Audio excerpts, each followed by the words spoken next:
Kyler Murray, ankle. Niners, Cardinals. Pick 'em. Pick 'em. Cardinals were undefeated until the other day. It's a pick 'em.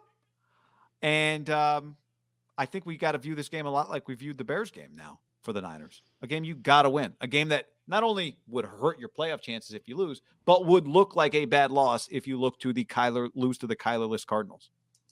Yeah, I mean, let's be real. If Kyler was playing in this game, the pressure on them to win would still be immense, right?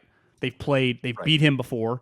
They have to win just to have a chance at the playoffs. You got to win games. You're at home. They hadn't won a fucking game at home, it feels like, since 2006. I mean, their record at home under Kyle these last couple of years is pretty nuts. But when you take Kyler, who, is either best player, he's definitely their most important player. Anytime you got a quarterback who's competing to be the MVP, like, I'm sorry, you take that guy away and you put in Colt McCoy, I think it becomes must win. Now, unlike the Bears, even removing Kyler, they're still really good, right? And removing JJ. Chandler Jones still exists. Simmons is much better than all my friends thought he was going to be whenever I watch them. Like, he does hit some people pretty hard. Their defense has played pretty well this year. Offensively, they got weapons everywhere. Now, is Colt McCoy going to be able to get them to him? Like, I don't think it's possible to lose to Colt McCoy and just feel like everyone won't be furious. Where it's like you're mad after a loss no matter what when you're a team with the expectation of the Niners, but losing to Kyler, it's like, well, maybe it's just they're just way better. We're not as good. Jimmy Garoppolo can't. It would be bad, but I think with Colt McCoy, it now becomes like it's a must win. Like, I don't think there's any way you lose and people aren't saying, I never want to see Jimmy Garoppolo again. Kyle Shanahan's an idiot again. It's kind of a disaster. With Colt McCoy starting and playing. Yeah, I mean, look, it would be disrespectful to the Cardinals to say the Niners should be favored in this game. Okay, let me be clear. I'm not saying that. Even without Kyler? Well, but let me just make the point. But the fact is, without Kyler Murray, for all the issues the Niners have had, Kittle's back, Trent Williams is back, you got Deebo Samuel, Ayuk is healthy, the quarterback that you plan to have as your starting quarterback is your starting quarterback. Nick Bosa's healthy. Eric Armstead's healthy. Like, this is not the complete team that you intended to have. But if I had told you before the season started, here are the players the 49ers have, and here are the players the Cardinals have, you'd say to me, are the Niners favored by a touchdown? Right? Without Kyler? So I know this team has not, like, in a short amount of time, we've determined to talk about this team like a Super Bowl contender was a mischaracterization of what this team is. But if I told you before the year that this was the matchup, you'd go, the Niners are favored by a touchdown. Yeah, at home. So, there's a pickle. Like I said, I'm not going to say I don't want to be disrespectful to the Cardinals, but you should win this game. Yeah, he started 5 games since 2015. He's sneaky older than you think. Like, how old is Colt McCoy? I was going to say 31. He's 35. Now it makes sense. Like, he was kind of in college when you and I were in college. Like, he was in the mid to late 2000s. But, like, he doesn't play, right? He's one of those classic backup quarterbacks that hasn't really had to play for years. So, like, he's an athletic guy with an average arm. Now, back to what we were talking about the team independently with Kyler. Part of the reason they're so good with Kyler, he does have a lot of sweet players to throw to. Like, A.J. Green has been good this year. Rondale Moore, I can't tell you how many people, like, God, I thought he was a first-round talent. We just freaked out in our draft room about some of the injuries, the soft tissue stuff. Well, you and I have watched him enough now. He's a first-round talent for sure. Yeah, and you don't, like, Colt McCoy doesn't have to throw the ball 45 yards down the field on a dime. Couldn't you just hand it to him? Like, can't you just bring him around some of the Mahomes? Get him the ball the way most of the quarterbacks in the league can get Rondale Moore the ball the way they get him the ball. They've added Zach Ertz, who's clearly just a primetime type player. Immediate impact. Yeah, and it's not. I'm not acting like this is you're playing the Houston Texans here. Absolutely not. You're not playing the Bears. No, you're not playing the Bears. Though the Justin Fields we saw, that quarterback, like, Colt McCoy is not that talented, right? He could do things in that game that Colt is not going to be able to do. Now, the other guys around him, it's different. It probably all balances out. Because I thought just watching Justin Fields, like, he would have made those plays against the majority of teams, some of those plays, right? Physically, he's just, Like most teams don't have Nick Bosa, let alone like a guy that can run, like when he would just like get 12 yards for a scramble. Like who's he not scrambling for a first down in that situation?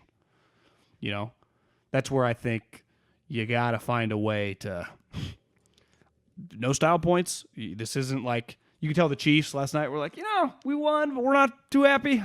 No one will give a shit. You win this game 3-0, 31-29, however you got to win it. But a loss is devastating. They're in must-win mode when you play Colt McCoy. I can't say that the following week. You're surely going to be an underdog, even if you play well. You could win this game by 10 points. The Niners are the underdog to the Rams, right? The following week, Monday Night Football, even though they're hosting them. At 1,000%, yeah.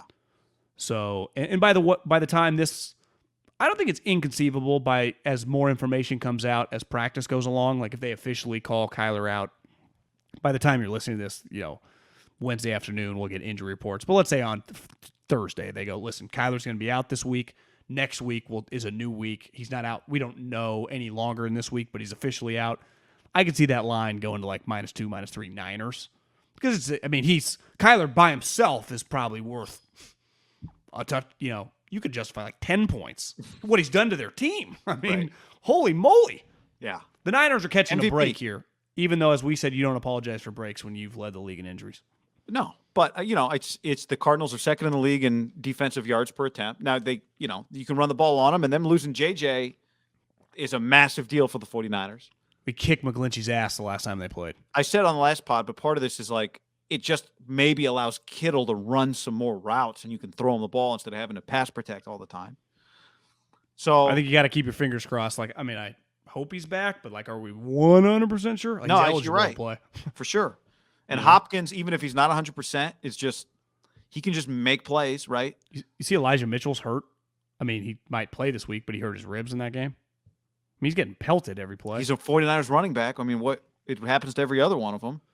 But like he's their best running back, clearly. Yes, he is. Right? So, but he's in a long line of like 4 years of running backs that look good and then get hurt. Jeff Wilson Jr. is coming back from when he sat down in a chair and tore his knee. He's back this week. Okay. In theory, and again, Trey he's Sermon, practicing. is he back from the season-long injury? Well, no, I just they're not saying it, but it kind of feels like they don't think he's very good. Even though, in fairness, Trey Sermon, I've seen him have one carry. It looked awesome, and he got KO'd. He got awesome. Killed. Yeah. Big hole.